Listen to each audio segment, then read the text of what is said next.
Baik, Assalamualaikum warahmatullahi wabarakatuh. Waalaikumsalam warahmatullahi Selamat siang, Bapak-Bapak. Selamat siang. Apa kabar hari ini? Alhamdulillah baik. Baik-baik saja. Baik. Perkenalkan saya An. Saya adalah presenter podcaster Bapak Rida Kabupaten Lombok Tengah. Hari ini kita akan mendiskusikan mengenai kemiskinan, Bapak-Bapak. Ya, dan kebetulan tema kemiskinan ini sesuai dengan tema yang menjadi propernya Bapak Kepala Bidang di bidang ESIK. Nah, sebelum kita mulai mungkin ada baiknya saya perkenalkan dulu Bapak karena mungkin banyak yang belum kenal. Yang pertama adalah Bapak Dalilah SP Magister Environment Management. Beliau adalah Kepala Bidang Perekonomian, Sumber Daya Alam, Infrastruktur dan Kewilayahan atau disingkat PSDAIK.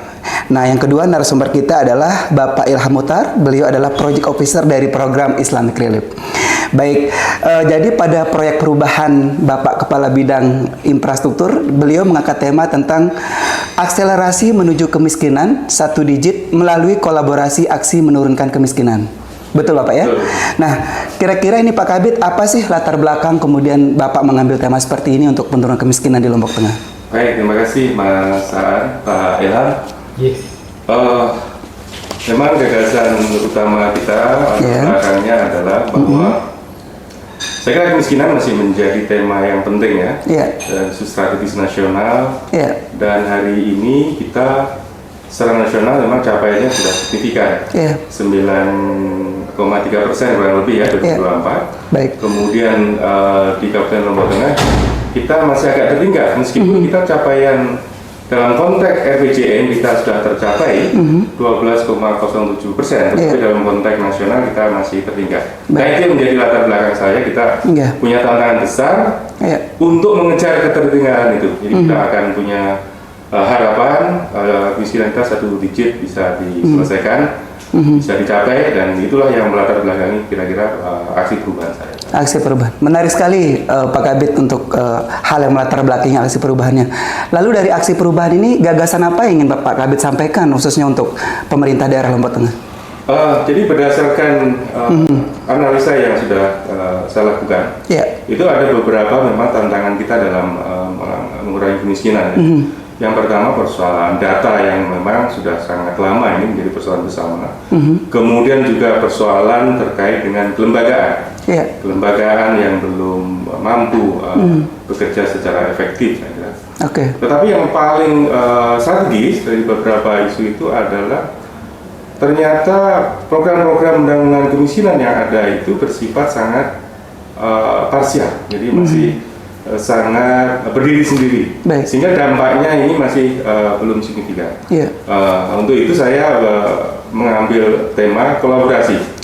Kolaborasi dalam arti pemerintah daerah, kemudian pentahelik ya, termasuk NGO di dalamnya, kemudian masyarakat, kemudian media dan sebagainya, untuk bersama-sama kita menyelesaikan persoalan kemiskinan ini dengan kolaborasi secara bersama. Tentu kalau kolaborasi programnya nanti bersifat integrasi itu saya yakin itu nanti ke depan kita bisa lebih baik, dan target-target kita untuk mencapai katakanlah 1 digit itu bisa kita kejar. Baik, berarti satu poin yang kita catat di sini adalah kolaborasi Pak Kabid ya, yang ingin Pak Kabid tawarkan bagi pemerintah daerah Lombok Tengah ini untuk percepatan penurunan kemiskinan. Nah, kalau kami boleh tahu Pak Kabid, milestone-nya jangka pendek seperti apa? Ini terdapat beberapa milestone memang sebelum kita mencapai kata kunci kolaborasi tadi. Yang pertama tentu kita konsolidasi internal ya, untuk memastikan bahwa kita semua, terutama yang di Baperida, terutama tim saya di bidang saya, itu mempunyai kesamaan visi, dan punya kesamaan semangat untuk menyelesaikan persoalan ini.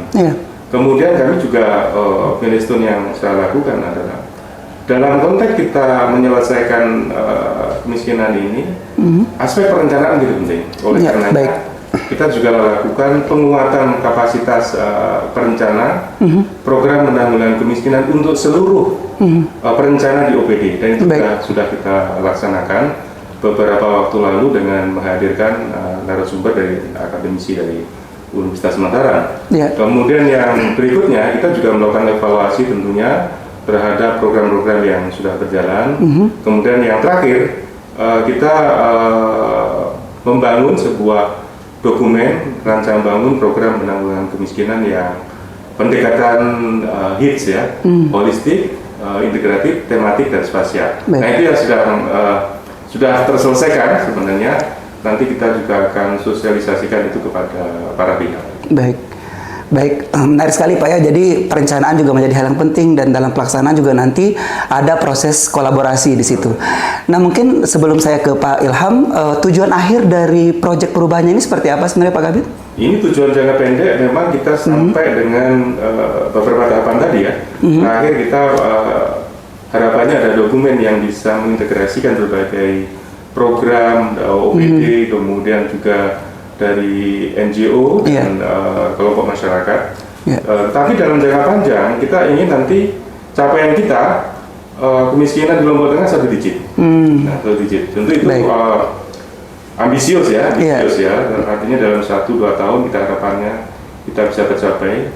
Itu cukup ambisius karena melihat perkembangan sekarang itu trennya kan sangat jauh dari angka katakanlah per tahun 1% itu agak berat. Tapi kita coba kita dengan pola-pola kolaborasi yang lebih intensif dan kita kawal di tengah lapangan, mudah-mudahan bisa tercapai goal tersebut.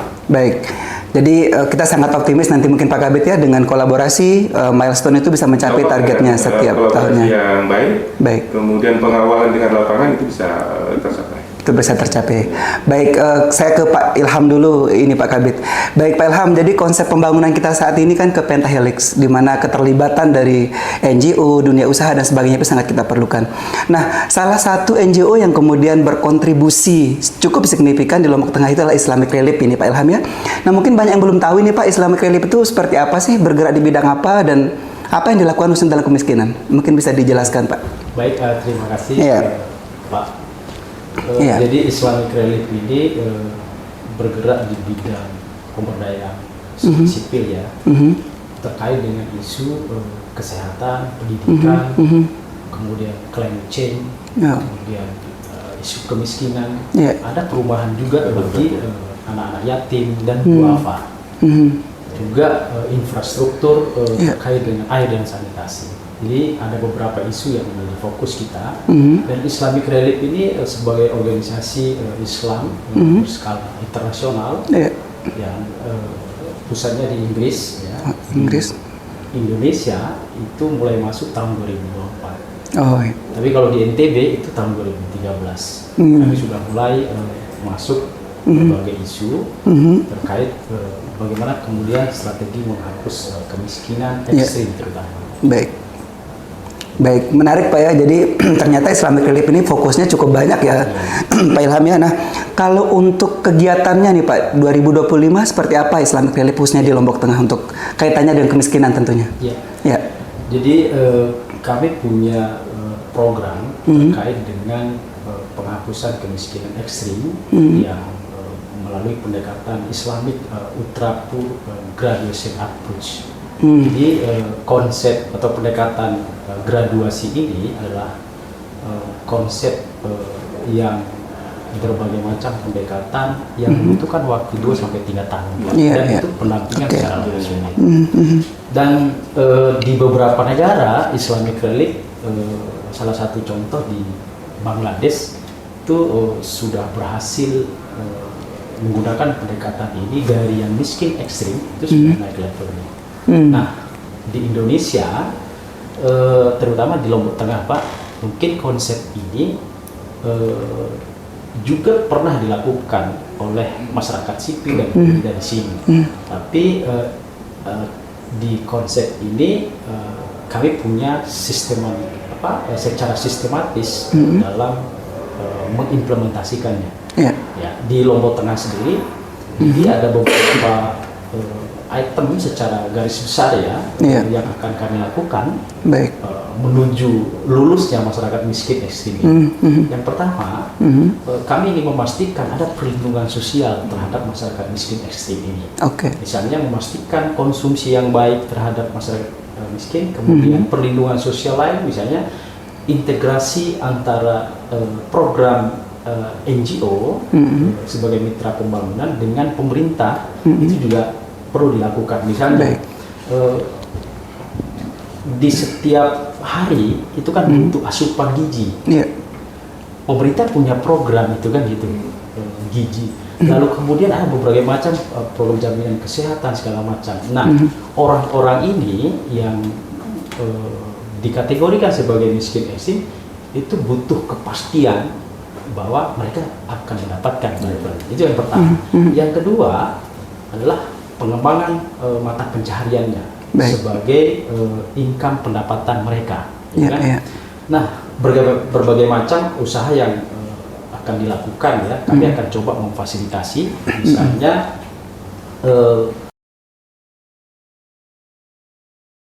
yang mereka miliki. Di sektor yang paling banyak kantong kemiskinan itu terutama pertanian dan nelayan. Mereka punya potensi yang dimiliki, tinggal bagaimana kemudian potensi ini disambut oleh berbagai pihak termasuk pemerintah juga kan. Nah, pemerintah punya program macam-macam kan di sektor peternakan, pertanian segala macam. Bagaimana kemudian kita bisa kolaborasi, peningkatan skillnya misalnya kan gitu. Kami berperan sebagai apa, mensupport apa kan gitu. Nah, disitulah peran pentahelix yang perlu kita lakukan secara bersama-sama. Itu yang kedua. Yang ketiga, memastikan adanya pemberdayaan sosial. Jadi orang yang miskin ekstrim itu kan butuh interaksi sosial yang kuat, baik secara kelembagaan maupun dengan masyarakat di sekitarnya kan. Misalnya dia sudah mulai sederhana saja, dia sudah mulai menyampaikan aspirasinya kepada pemangku kepentingan, itu sudah menjadi luar biasa kan. Dia sudah mulai dari yang awalnya menerima bantuan, lalu kemudian membantu orang lain. Nah, ini perlu dilakukan interaksi sosial yang cukup kuat di bawah ini. Yang keempat, adanya inklusi finansial yang kuat juga mereka. Misalnya mereka ini kan harus dibiasakan menyimpan baik itu kebutuhan pokoknya maupun kebutuhan finansialnya untuk menjaga kebutuhan-kebutuhan yang mendesak, kebutuhan-kebutuhan yang prioritas. Jadi ada kebiasaan menabung yang harus kita tanamkan di masyarakat ini. Mulai dari hal-hal yang kecil. Jadi 4 unsur ini saya rasa menjadi kunci utama dalam masyarakat yang miskin ini lolos menjadi masyarakat yang mampu dan sejahtera. Demikian. Silakan. Iya, silakan Pak. Prakteknya kemarin kita sudah bertemu juga dengan Islamic Relief, kita diskusi. Kita terkait dengan kolaborasi, kita sudah share beberapa lokasi prioritas, yang mana yang menjadi kemiskinan ekstrim paling banyak di tiap kecamatan. Kita share sama tim Islamic Relief, termasuk nanti kita share juga PNBA-nya. Tentu itu akan dilakukan verifikasi di tingkat lapangan ya, sesuai dengan program yang akan disampaikan, karena banyak faktor juga yang berpengaruh terhadap pemilihan calon penerima manfaat itu disesuaikan agar programnya sesuai dengan harapan.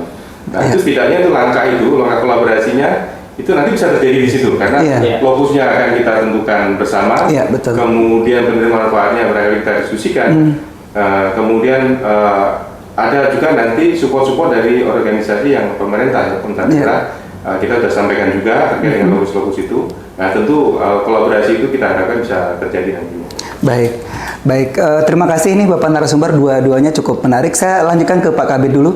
Tadi kan sudah ada peluang kolaborasi dengan Islamic Relief Pak ya, karena tadi penjelasan dari Islamic Relief itu cukup bagus dengan 4 pendekatan tadi, saya pikir cukup efektif.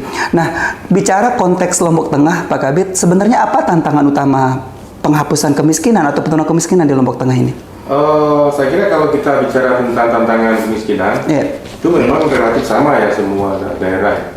Persoalan-persoalan terkait dengan bagaimana ketepatan sasaran program itu menjadi problem kan, karena persoalan data dan sebagainya menjadi problem. Tapi kita secara pelan-pelan kita selesaikan. Kita sudah melakukan verbal data kemiskinan P3KE beberapa waktu yang lalu. Artinya data itu akurasinya insya Allah 100% ya.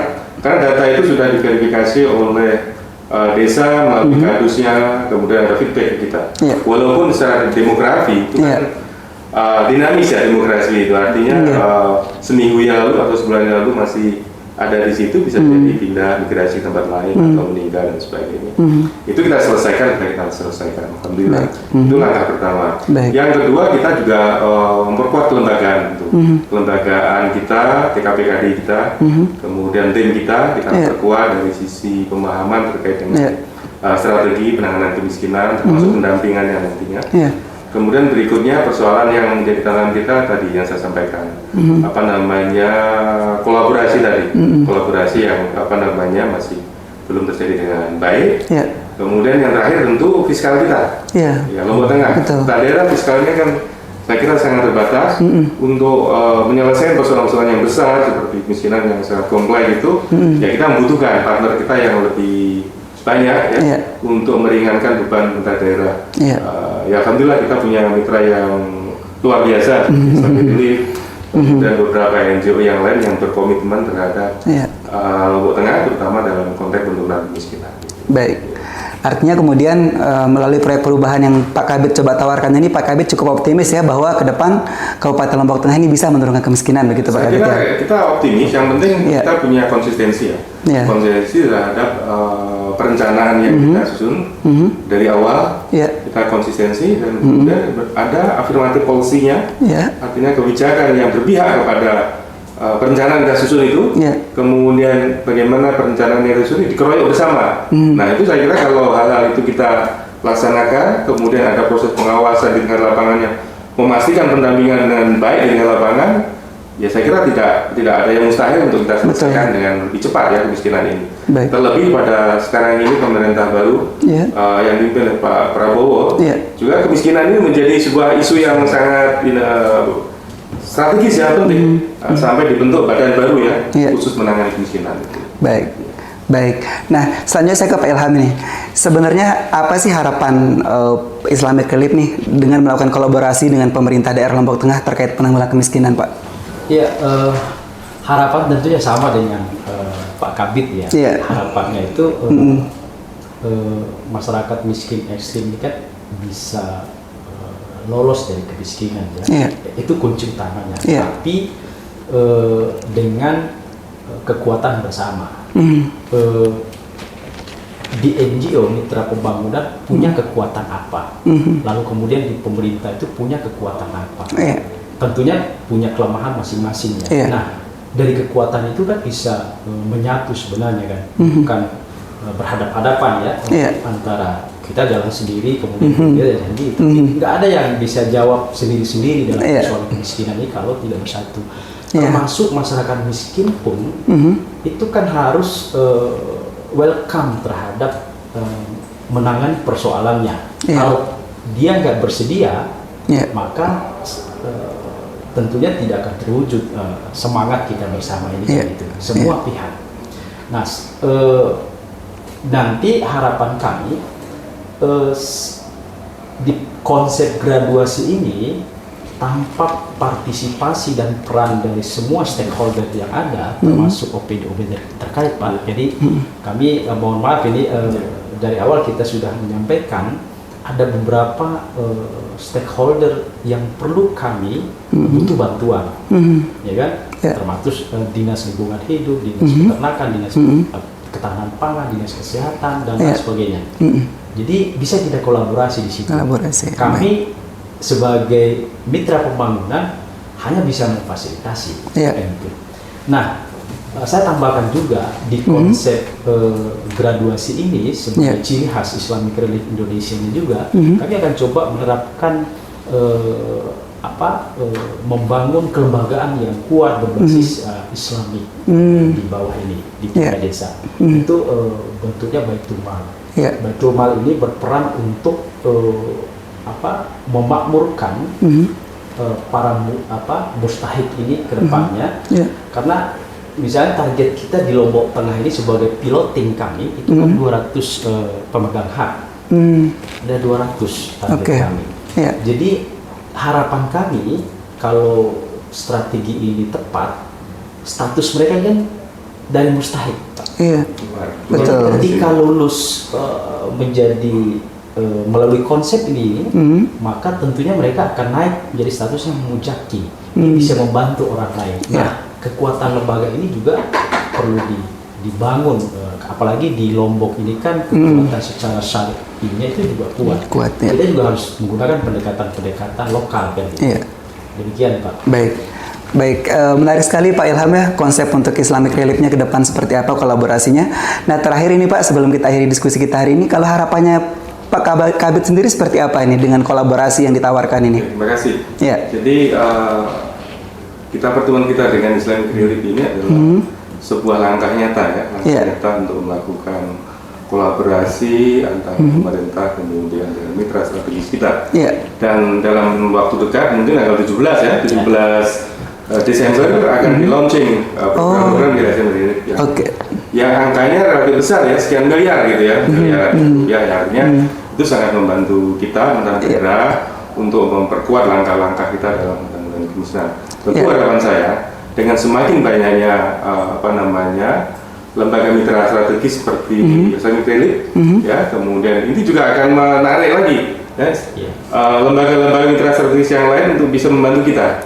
Tentu kita pemerintah daerah harus fasilitasi dengan baik. Artinya bagaimana kita menyiapkan kerangka program yang ada di daerah supaya bisa terintegrasi. Bagaimana kita memastikan data-data kita juga available, tersedia untuk teman-teman yang membantu kita. Kemudian yang terakhir tentu kita harapannya juga bisa di tingkat lapangan bisa bersama-sama mendampingi masyarakat yang memang sangat membutuhkan pendampingan. Karena kalau kemiskinan, masyarakat miskin tidak didampingi secara intensif, tentu itu sangat berat karena mereka dari sisi keberdayaan banyak aspek ini sangat tidak berdaya.